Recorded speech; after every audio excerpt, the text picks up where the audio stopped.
La segunda cinta del director ecuatoriano Tito Jara tiene como escenario un popular barrio de Quito.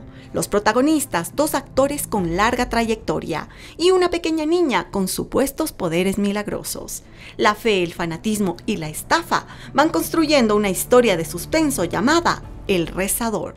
Es mi hija. Sí, pero es mi negocio.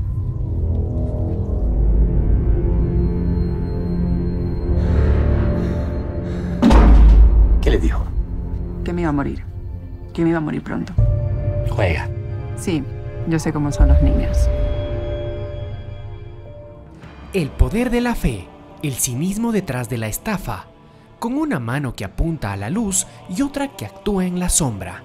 Así emerge de entre la oscuridad de la sala de cine esta película ecuatoriana de suspenso. Una historia que ha puesto al filo de la butaca al público nacional e internacional. El Rezador.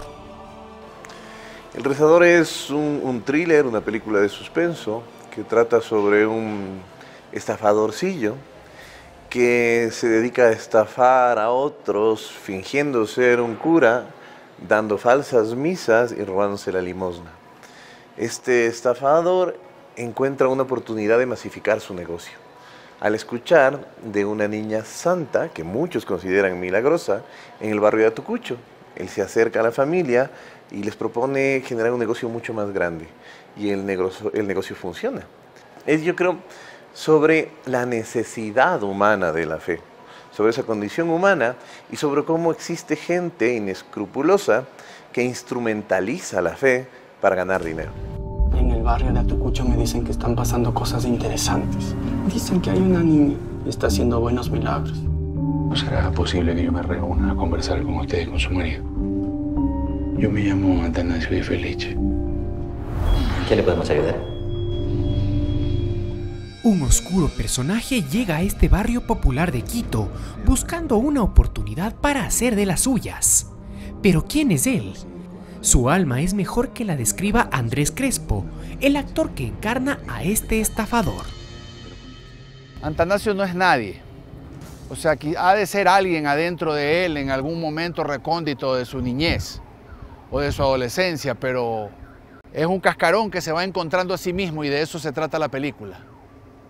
De él llenar ese vacío, esa persona que vive a través de la fe de los demás.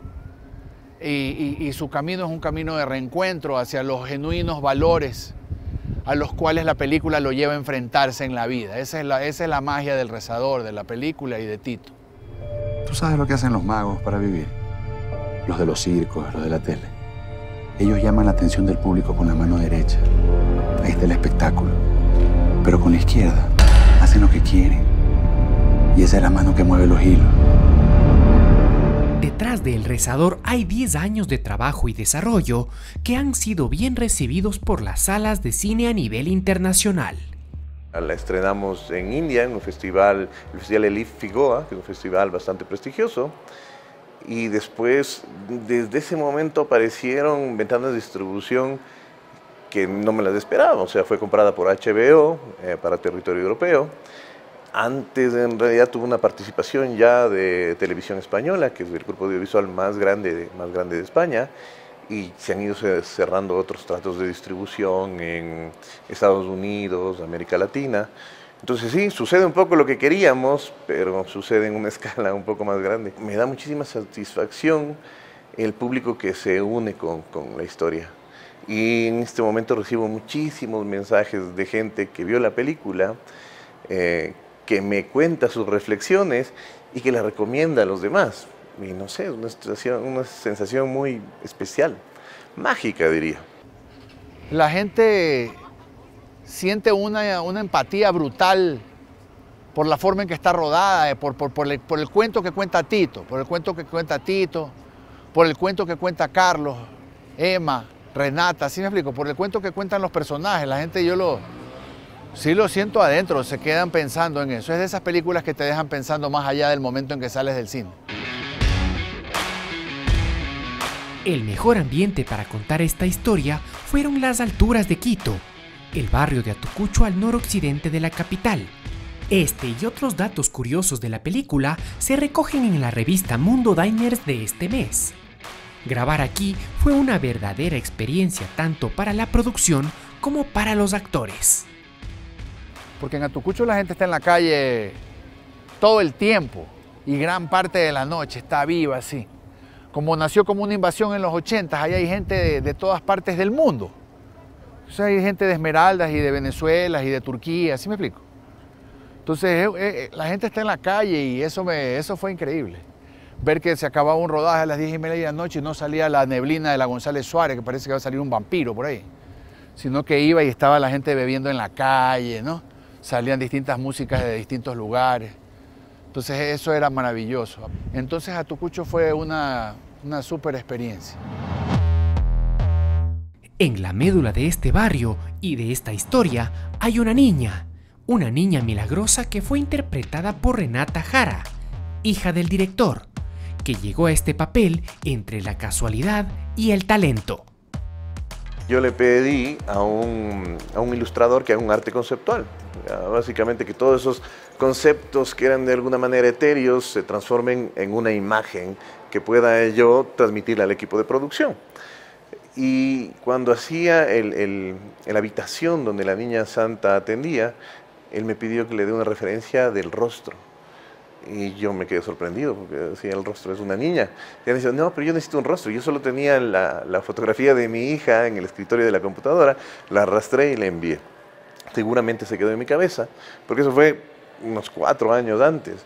Pero en el momento del casting, le pregunté a mi hija, le pregunté a mi esposa si creían que podía hacer una prueba.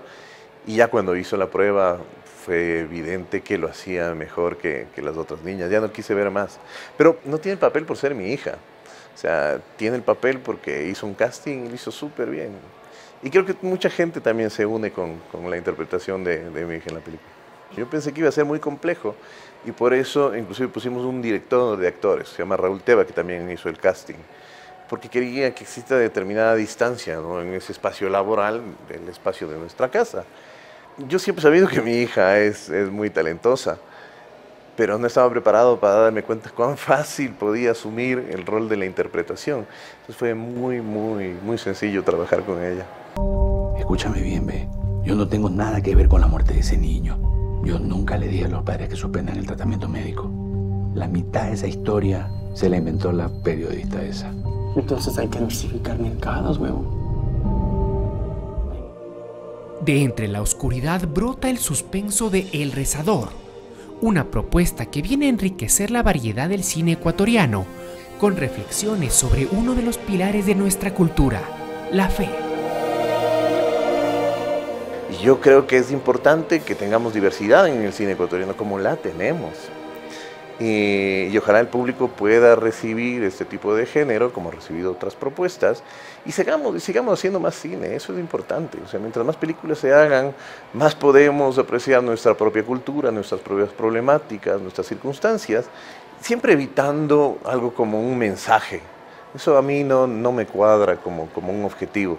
Yo lo que intento es plantear preguntas. ¿Qué es la fe? ¿Necesitamos la fe? ¿Se aprovecha alguien de la fe? ¿Y cómo podemos discriminarlo en la realidad? Decirle a los demás dónde mirar y con la otra mano hacer lo que queramos.